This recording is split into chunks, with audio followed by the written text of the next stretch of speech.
Misunderstood characters. We hate them, we love them, they're all the hype.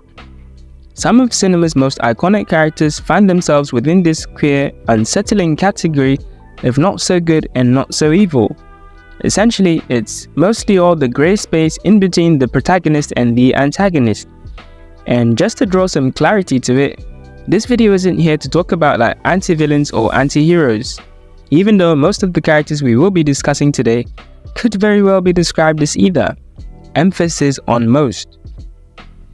Instead, we'll be taking a closer look at a couple of the misunderstood characters I pulled from popular movies to try to figure them out, to rationalize and understand the allure behind them. What makes them so different? What makes them tick?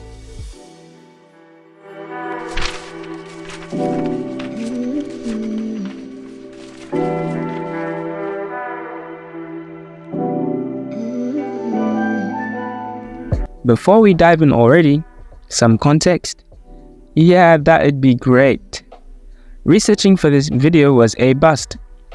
I realized there really wasn't anything to take from because the topic of misunderstood characters was rather like this blank wide scope that I was trying to proportionate.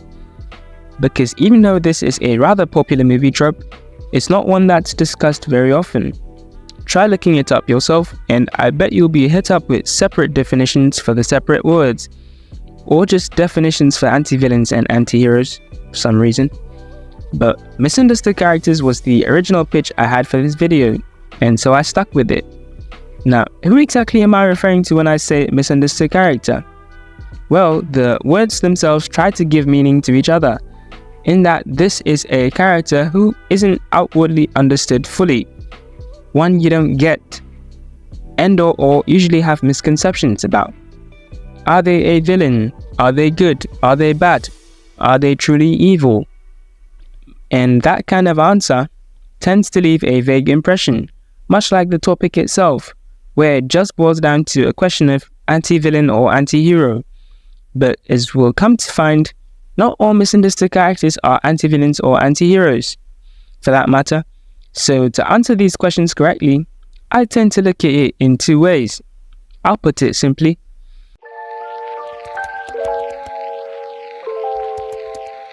Firstly, there's the type of misunderstood character that the audience just don't get. Not necessarily by the other characters in the movie or story. Us as the viewer or reader do not fully grasp the true intentions and motivations of this character until they are inherently revealed. A classic example here would be Severus Snape from the Harry Potter movies, who was first introduced to us as this villainous teacher who was out to get Harry and the other secondary protagonists. In Goblet of Fire, when Harry stumbled upon the pensieve in Dumbledore's office and looked into the memory of Karkaroff's confession, it's revealed to us that Snape was a Death Eater all along. No! Wait, please, I have more! What about Snape? Severus Snape. As the council is very much aware, I've given evidence on this matter. So there you have it. Bad guy, Death Eater. He's on the side of the villains. Heck, he even killed Professor Dumbledore. Makes him a villain too, right? Well, not completely. From his own memories, we learned that he was actually a good guy all along, that he had protected Harry on many occasions, and that he was working under Dumbledore's instructions the whole time. Okay, so not all bad, but that doesn't exactly exempt him from his villain status. It's more of a typical anti-villain narrative, and that whether or not he's a clear-cut villain is left unto you, the audience, to decide. Another classic example of such a misunderstood character is Shrike from Mortal Engines, who is just such a well thought out character overall, I've got to say. And the way that his character is introduced isn't very different from Snape, because we first see him as this menacing psycho mecha zombie who would stop at nothing to lay his hands on Hester Shaw. He is kept in solid containment outside a maximum security prison, teasing just how dangerous a character he is. Thaddeus Valentine is the one that frees him, and so he's introduced on the side of villainy as well. A soulless, resurrected cyborg who couldn't feel any emotions because he didn't have a heart. a brute force that couldn't be reasoned with until he got what he sought for. And just like Snape, it's later revealed by Hester herself that Shrike was actually not a bad guy, and that he was the reason she survived the wild outcountry as a child. His rage subsided when he realized Hester had found something to live for, something to love, and in his calmer, more human state of mind, he finally succumbed to his wounds and died, remembering bits of his former life and the memories of Hester growing up. Again, just another iconic, well-written character, even though the movie was way off from the books, by the way. Well, not so much with Shrike himself, and it just leaves you appreciative of the increased tier of narrative complexity with characters like these, as opposed to flat-out characters who are either just plain good or plain evil. The last character that I will be talking about in this category is Tai Lung from the Kung Fu Panda movies. And by the time I'm done with this one, we'll start to form some parallels here, because just like Snape and Shrike, Tai Lung too is introduced as a dangerous bad guy who is opposed to the protagonist. And just like Snape and Shrike, Tai Lung too has at least that one character who knew or understood the true motivation for their actions all along, and is mostly involved in making the big reveal to the audience that this wasn't such a bad character after all. Two, in this case, being Master Oogway and Master Shifu. Because in the first Kung Fu Panda movie, it's revealed that Tai Lung was actually raised up to become the Dragon Warrior. It was all the training he ever got, and when the time came for him to be chosen, Oogway bucked out at the last minute and refused to reconsider. Seeing as his rightful destiny was denied him, Tai Lung went on a vengeful rampage and was later captured and imprisoned by the guards to serve a life sentence in maximum security. Great villain story, yeah? DreamWorks is good with those, but it's kind of a tragic one, hear me out. It's comparable to a programmed robot in a way, because even if the way that the robot executes commands doesn't exactly appeal to the programmer's taste, it's still acting according to its programming, so you've at least got to lay off with some of the blame. Tai Lung wasn't trained to sit back and watch his dreams be taken away from him. Him fighting for all he knew, all he wished to become, that was just his basic programming.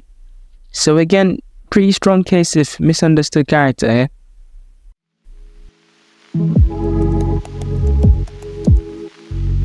Now, moving on to the second type of misunderstood character.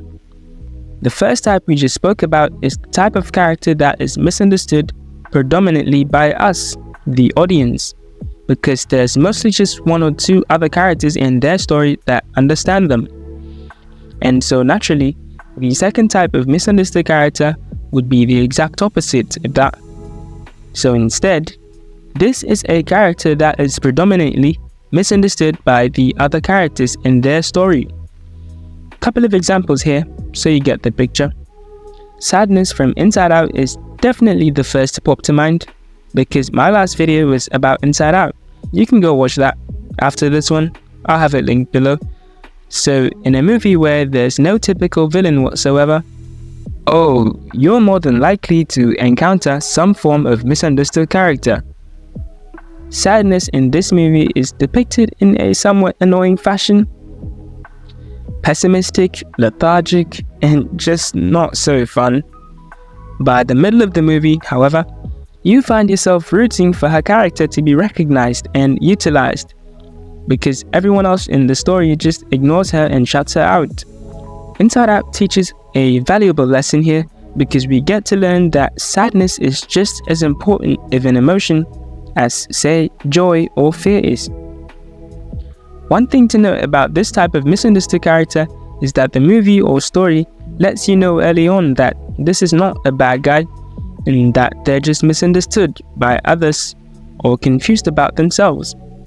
Just like Maleficent from the live-action movies, of course, or even Nimona, this shape-shifting monster girl that the entire village made into an outcast just because her kind was different, but not necessarily bad. See, not every misunderstood character is a villain or an anti-villain. The Grinch, or even Beast from Disney's Beauty and the Beast, are also misunderstood characters that fall within this category. But since they're already such well-known characters, I don't think I'll have to elaborate on them as much.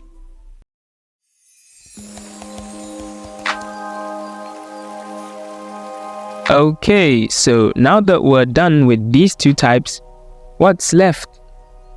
Well, there's actually a third type of misunderstood character using this same line of thought. The type that falls right in between. So this is a character that is misunderstood by both the audience/reader and by the other characters in their story as well. So we have Death from Puss in Boots: The Last Wish, who is arguably one of the greatest villains ever conceived in the history of cinema, period. I mean, it was just a casual year and casual vibes on the DreamWorks scene back in 2022. Well, until they decided to grace our screens with this B-E-A-U-T of a movie. It was lively looking, it was fiery, it was thrilling, a fresh breath of air overall. Oh, and it definitely didn't disappoint with the villains. See, Death was introduced as an anonymous figure, a bounty hunter of sorts, one the mighty Puss in Boots himself could not defeat. One we didn't immediately get, and it's not until he explains himself in the coolest way possible by saying this. And I don't mean it metaphorically or rhetorically or poetically or theoretically or in any other fancy way. I'm Death, straight up. That the characters in the movie come to the realization that he actually meant what he said. He was the living embodiment of the abstract concept of death itself, a force of nature who simply couldn't be reckoned with. So neither the good guys nor the bad guys, not one of them, ever truly understood his real motives throughout the movie. A clear distinction from the first and second types of misunderstood character. Take Gollum, another popular character from a popular franchise, who falls neatly into this category as well.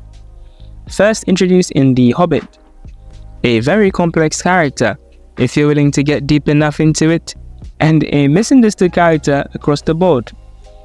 Originally known as Smeagol, and the story goes like this. On Smeagol's birthday, he and his relative Deagle went fishing in the Gladden Fields. There, Deagle found the ring in the riverbed after being pulled into the water by a fish.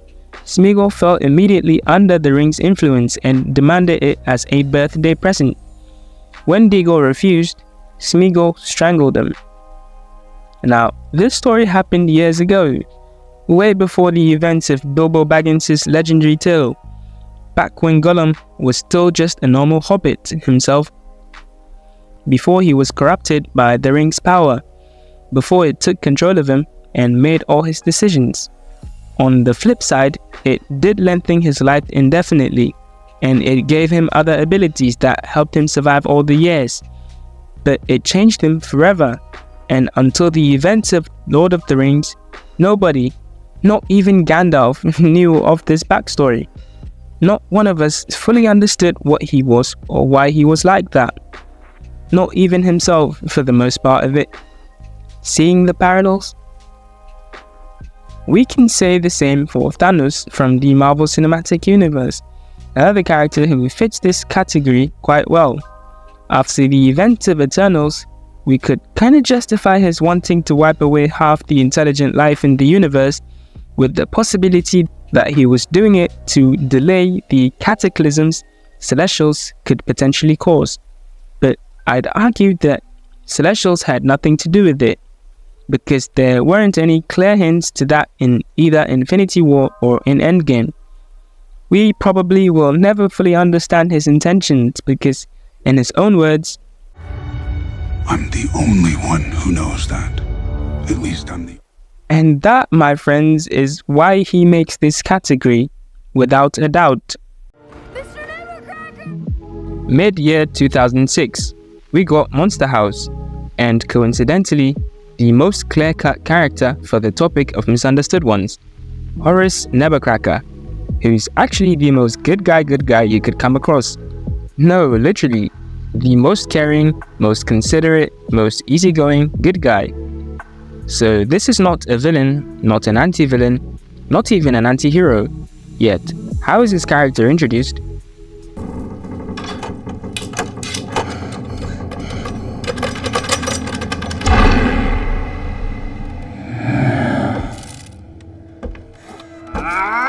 Get off my lawn!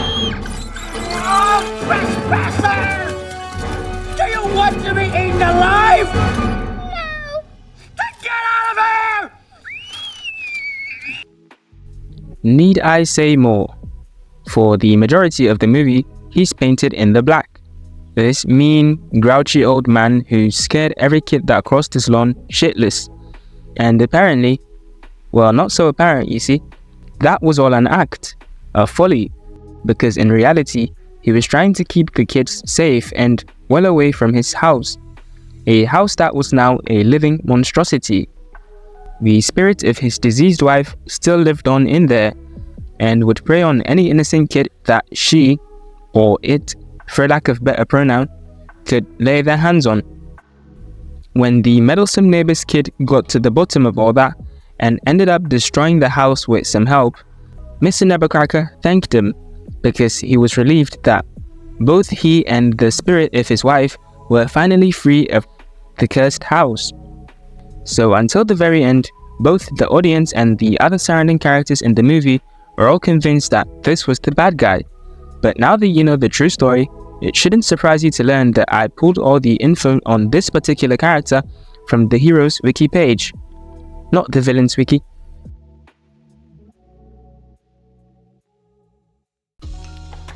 One final comparison before we close the curtains on this topic entirely. This one, I'd argue, isn't as popular as the others. Kevin Wendell Crumb, also known as the Horde, and played by James McAvoy, was the antagonist in the last two movies of the Unbroken trilogy, which I'd say is the most criminally underrated movie trilogy in the history of movie trilogies, ever. If you're into sci-fi / superhero movies, that is. Okay, so the Horde is Kevin's villain name because he actually has 23 separate personalities, arising from dissociative identity disorder, or DID. He developed as a child to cope with a very abusive single mother.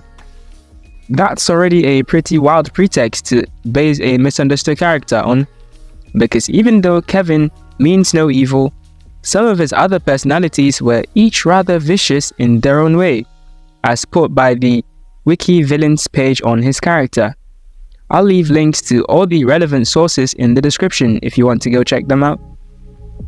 23 separate personalities, some good, some bad, some downright monstrous. Dissociative identity disorder. He was abused as a child. He also operated on a strict code of conduct. At least most of his personalities did. Now, what type of character does that make him? Can we hold him accountable? And more importantly, would we be right to call him evil? I guess there's no one answer to that question. For the Horde, or any of the other characters we discussed so far, because to me, different people characterize different stuff as good or evil based on their own set of morals and values. You have no idea the sheer amount of heated debates I had to ponder through on the internet on whether this character was a good guy, whether that character was actually evil, whether they were a villain, that kind of thing. Like, it's no surprise that misunderstood characters are the source of so much debate and controversy, because at the end of the day, they're the ones that we tend to question the most. And like I said before, it boils down to you to decide where you want to put them. We do love ourselves a nicely misunderstood character though, and I'd say most of the allure comes from the sheer increased complexity to their narrative, and the overall variance from the other characters surrounding them. to a point where it feels like their stories progress differently from the main story, at a different pace and everything. And that's what we like to see. It is awesome. Hope you enjoyed this little thing here I put together about the most feasible, misunderstood characters I could find in modern media. Drop a like if you enjoyed, subscribe, share, I'd appreciate that. And as always, thanks for watching. Catch you later.